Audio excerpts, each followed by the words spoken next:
can do this. Oh my god, I can do this. Guys, this is like gonna be a tough video for me today. I may or may not cry, but I'm not like one of those fake YouTubers who freaking rub their eyes. Shout out to Chris Offling. JK, love you. But, such a horrible person. So today, hey guys, I'm Kaylee. Let's start that off with the intro.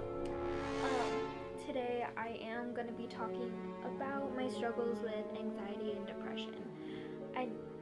Again, this is a diary account, but it is to benefit you guys sometimes.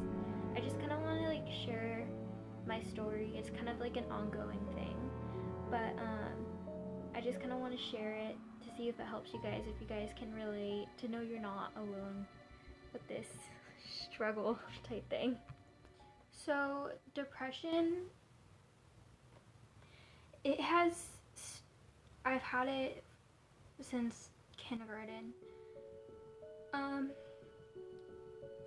Sorry. Okay, so depression, I have had it since kindergarten. I have had anxiety since kindergarten. I've had it forever.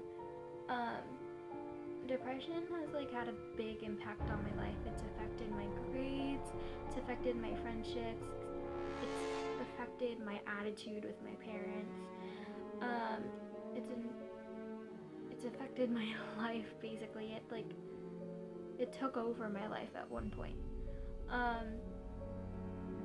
So sorry. So in kindergarten I was called many names, but it was mostly about kind of like my body image. I do admit I was fat at the time, but I mean obviously everyone is in like elementary school, because hello, thing called baby fat. But yeah, I had like it looked like a pot belly. I can't speak. It looked like a pot belly kinda, but like it wasn't. But it was chubby. I was chubby. Okay, let's admit it. I was chubby. So this was me. I mean, this is when I was like 6. So yeah. So this was me and my mom on a cruise ship. I mean, yeah, I was a little chubby, I guess. But anyway, so I mean, I was like a little chubby, obviously, because again, baby fat. But I don't know, it just kind of stuck with me on how people saw me as like a person.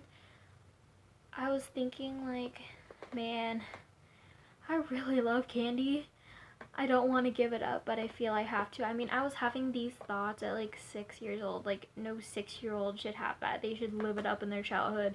It's lit with candy and friggin' like chocolate, because chocolate is my best friend and my enemy, obviously. But it was just like how I look on it now, it was so sad on how I thought. In like first grade, I started like developing crushes. I had a boyfriend in preschool, guys. Whoa. Yeah. I relied on other people on how they saw me. And that's like a bad thing. I had like a best friend named Holly at the time. She's still my best friend. She's not my best friend, but we're friends now. We kind of grew apart a little for 2 years. But anyway, back, I always asked, hey, do I look fat in this and everything? And she was so smarter than me. She would just be like, yeah, like, no, you're not fat. It's just like baby fat, so don't worry about it. But then like time rolled around to like 4th and 5th grade, and that was like really a struggle for me. Like, I've wanted to be vegan since I was in 5th grade. I'm probably gonna start that in this year in 9th grade. But so I had troubles with that. I was getting called names. People were getting more mature. And so they knew more words. I wouldn't say mature, I'd say immature, but they were expanding their vocabulary. We were cussing in 3rd grade. Like, I don't know. We were weird children. But in 6th grade, I encountered this girl. She definitely triggered some depression out of me. I started self-injuring in 6th grade, but I also self-injured in elementary school. Like, I threw myself down the steps and I kind of like banged my head or like my knee into like walls and everything. So, but I started self-injuring in 6th grade, and that continued on in 7th grade. I had relationships in 7th and 6th grade, but that girl kind of interfered. We had this account called the Gossip Girl at our school. She told everyone it was me, and so I lost most of my friends. I had like one friend. Then I gained them back in 7th grade because she didn't go to the school. She had a big impact on my life. She did destroy it. She did destroy like my middle school experience. Sorry, this is tough for me. I'm okay. I'm okay. I'm okay. I'm okay. She played with my guy friend's feelings. She played with my feelings. Then that kind of like ended. Then this year in 8th grade, she did everything to me. She physically bullied me. She verbally, cyberbullying isn't really a thing, but I mean, I counted it. She ruined relationships in my friend group. She ruined friendships. She did everything. Like everything that you have in the books, she probably did that. She spread rumors. So at the end of the year, like we've been going to the office constantly and constantly. She is going to my high school that I'm going to. I'm going to try to stay away from her and her little minions.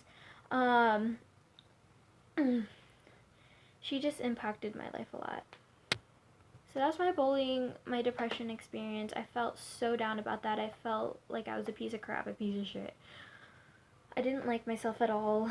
It was a very big struggle for my family. They paid tons of money for therapy. They still do. I mean, it's helping now, but it didn't really before.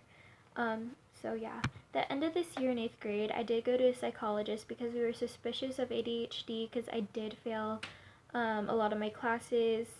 Like I brought them at the end of the year, but it was mostly the generous side of my teachers. I was getting distracted a lot, and it turned out I didn't have ADHD. I had really bad anxiety and depression, and that affected my grades because my own mind and my thoughts got caught up in everything. So yeah, my anxiety has been around obviously for a while now. When we go places, I'm like, oh my god, I do not want to go in there. What will happen? Or I'm scared of like encountering an ex-friend, a person I don't want to see. Like there's so many things that go on in my mind, 1,000 things that go on at once. I've only had like 10 panic attacks in my lifetime. They only last about 10 minutes. My highest is like 12 minutes. It's not that, but they're scary experiences. It's just me and like the public. I'm fine speaking in front of the class, but you won't hear me because I'm like too scared to project. What if I say something stupid? What if they laugh at me? What if I don't get a freaking standing ovation at the end? Like, I'm a very selfish person with my anxiety, I guess. So that's the whole gist of it. So that's my experience in the real life. I hope you guys like, comment, and subscribe. I hope this kind of showed you that you're not alone with all this. I'm here to talk. You can DM me on Twitter. You can DM me on Instagram. If you're my friend and you have my number, please text me. Like, I'm always going to be here for you guys. Comment down below. Love you.